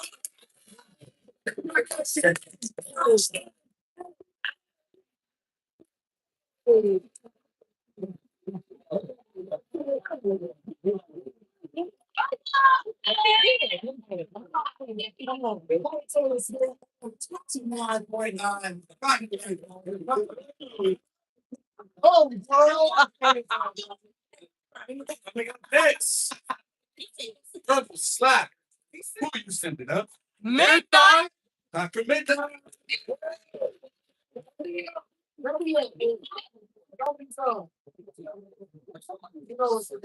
Come on, man. Come on, now. You just gotta send that form that I like. Yeah.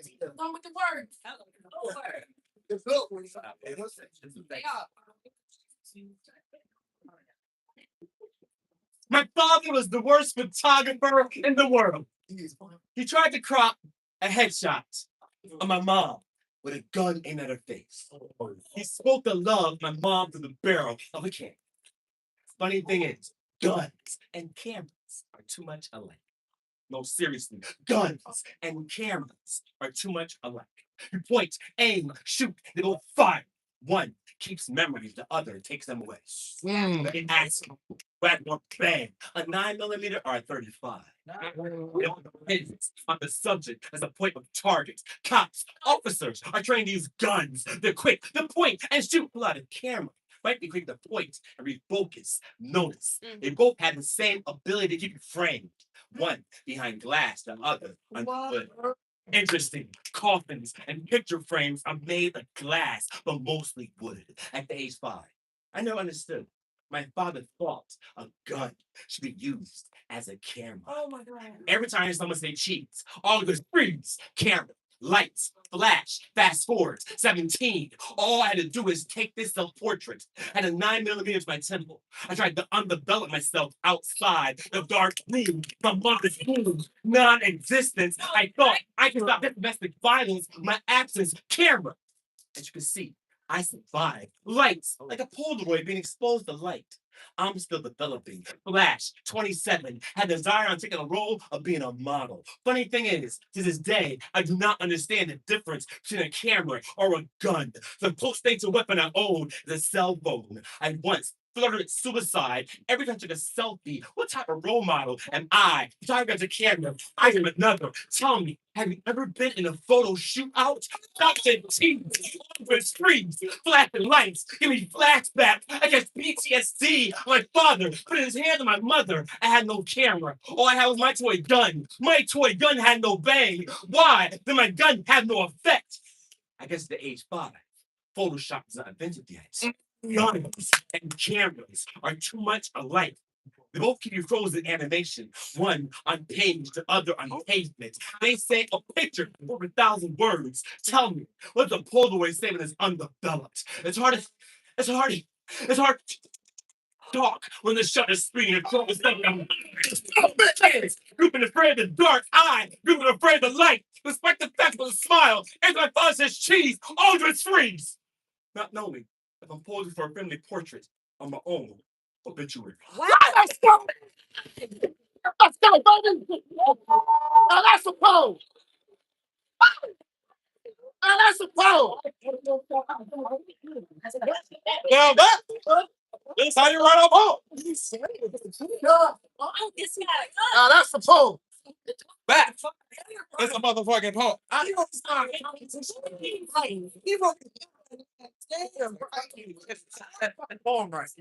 y'all didn't know, pride was like surveys. Who's the best host you had? My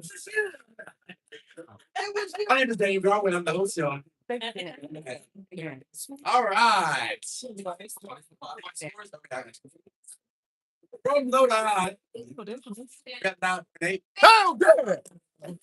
All right. Let me up to Yes!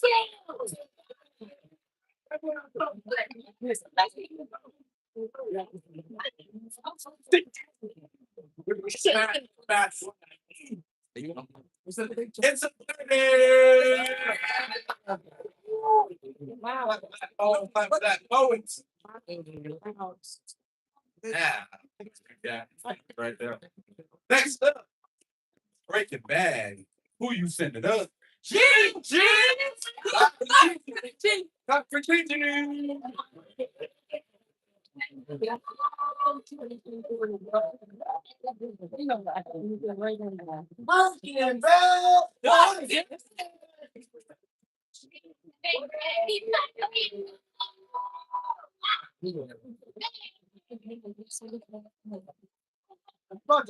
That's all I know.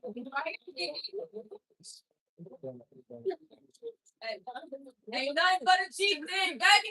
You get free, dog. Don't be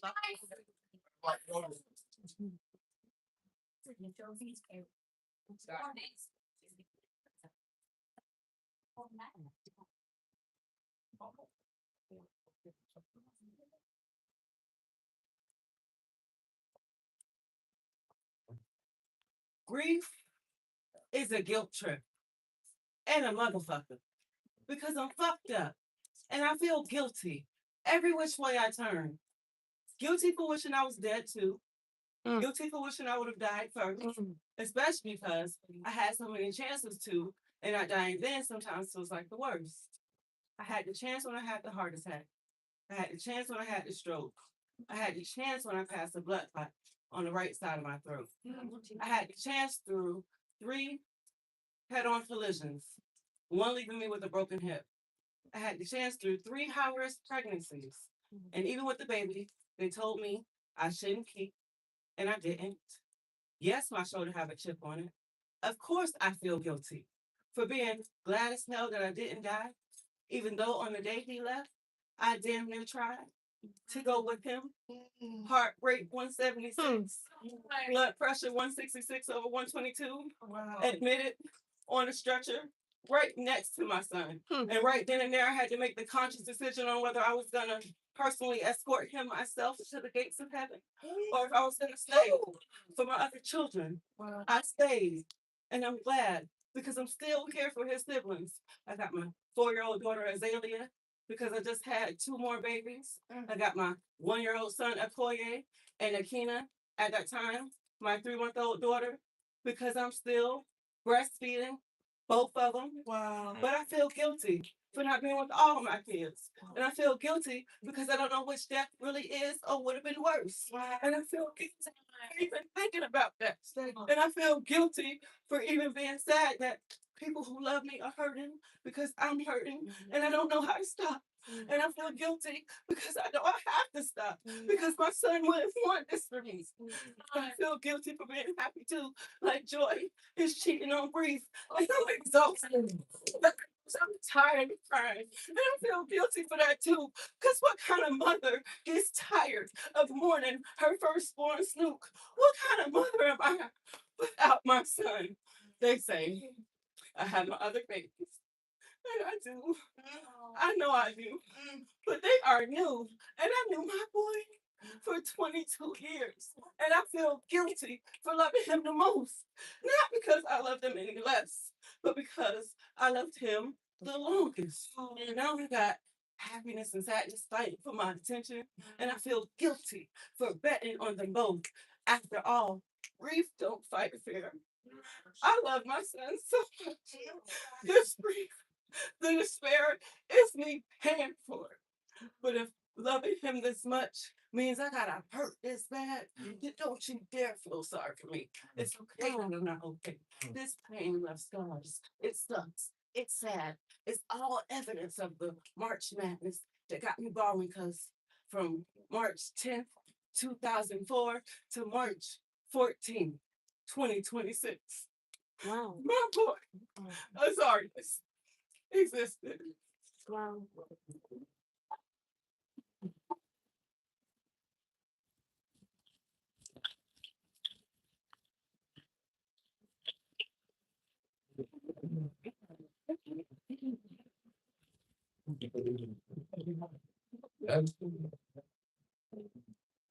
Let's say you. Right. So no, you did it right. I mean, I'll be all right. Low to high. The 9.1. Don't like it. I didn't like that. All right, then I have a 9.8. Okay. Then I got a 10.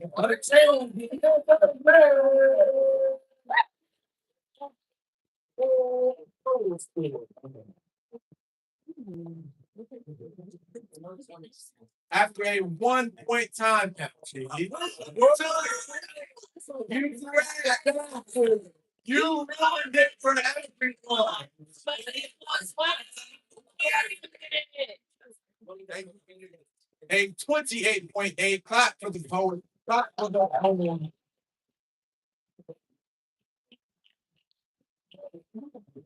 Closing out the fourth round, we had the Nuyorican Poets Cafe. Who you sending up?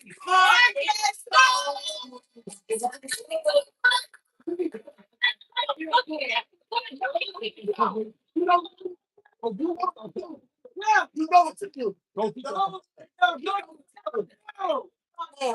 know what to do. Oh, beat that bitch. Let's do your fucking bet, boy.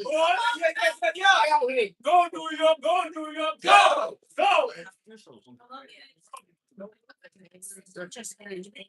Yes.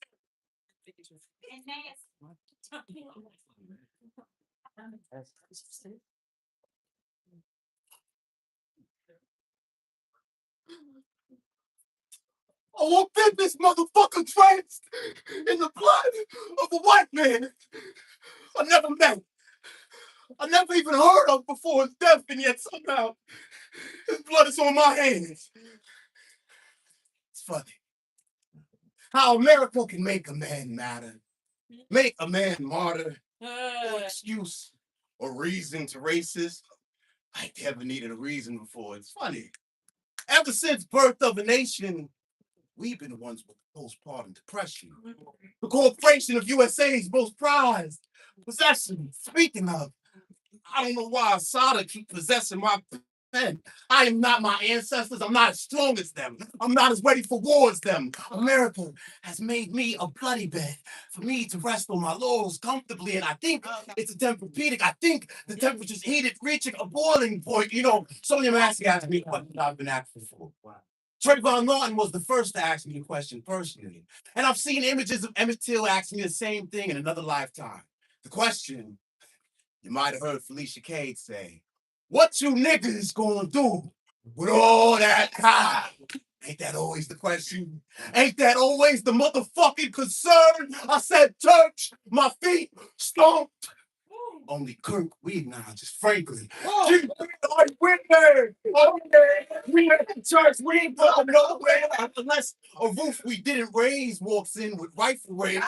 Raise these niggas. We there. We at the church, we ain't going nowhere unless there's bombs bursting in the air, murders in Birmingham. I bet hell smells like burning ham. Propaganda, pigs playing, trade poor people as prison population. Pastor preach prayer, but pastor, maybe preach prayer and keep a pistol prepared in case Dylan woke up in here. I ain't celebrate that man's death. I was a kid. I ain't smoking on Chuck Rose. That's what your ancestors did, remember? Hung us like hog, burned us like log, remember? Every time one of yours gets killed, your guilt rears its ugly head. Certainly, this was watermelon and fried chickens coming home to roost. Justice, just judgment for those who never got hung jury, just hung. By juries with no peers, just Morgan, but hey. America's doing political assassinations again. Making the MK ultraviolet nation again. Congrats. Liberals who liberate no liberty, just lies. Conservatives who can serve nothing but their precious guns. Watch one of theirs gunned down. Conspiracies abound about who did it now is rarely a good question.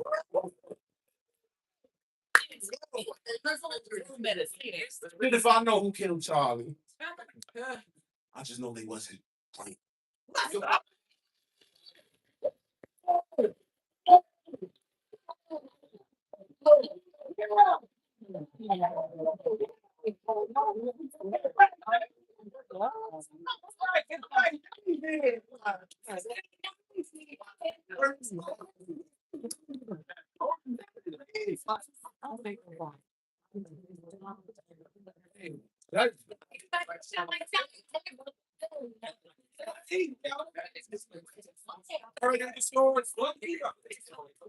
All right. From Loda High. Come on now. It's not okay. I have a 9.0. Okay. Jump it up. Then I have a 9.8. Yeah. Then I got another 9.8. And then I got a 9.9. And then I got a 10.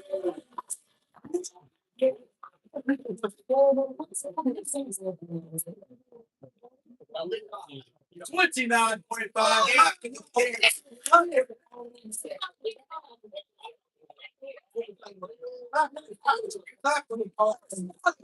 We're gonna do some math and decide. I mean, not decide. We've already decided who's gonna win. Before you leave the room, hey, wait. Before you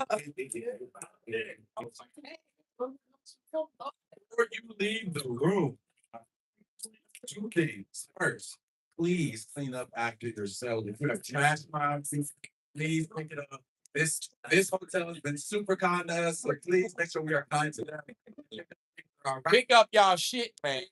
Please. The second thing. Whoa.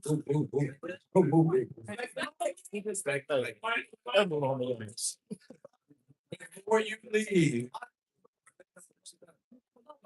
make sure you go to Southern Fried Survey and say Daniel Garwood was the best host that we had at Southern Fried.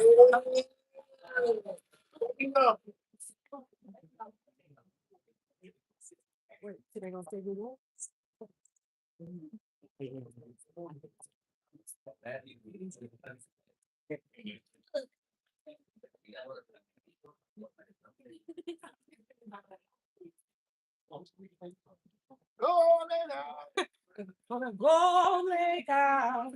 I feel bad.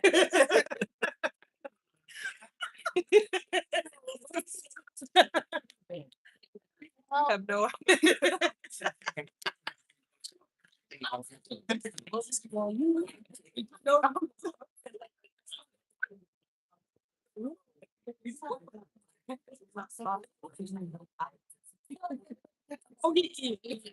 That's never. Never gonna hear that. You know, we would have for other people.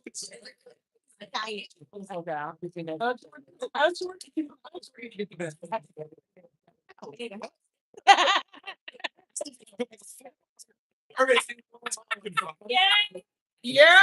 Y'all ready to see who won? So, I'm not thinking about first. Don't believe the endings of the seasons first. Okay.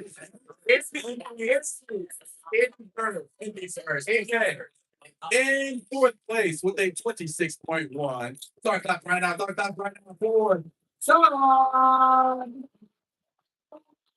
In third place with a 27.7. That applause going for RJMC. In second place. That applause going for Bro.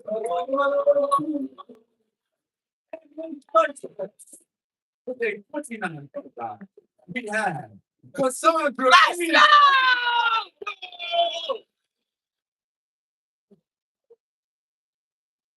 That's it, right? That's it. Man, all right, yeah, cool. The other, okay, cool. All right. You're right. Doing the job. For the teams in fourth place with a 105.1. Clap it up for Grow House. In third place with a 111.3, we have Breaking Bad. First and second place was separated by 0.2, y'all. Wow. In second place, at a 116.6, we have the Nuyorican Bout.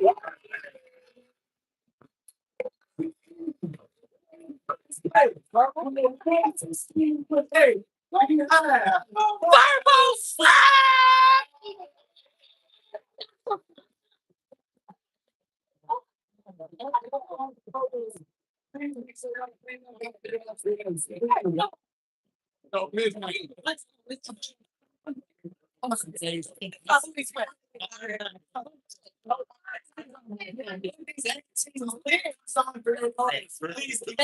Another win. We'll be back tomorrow for final stage, y'all.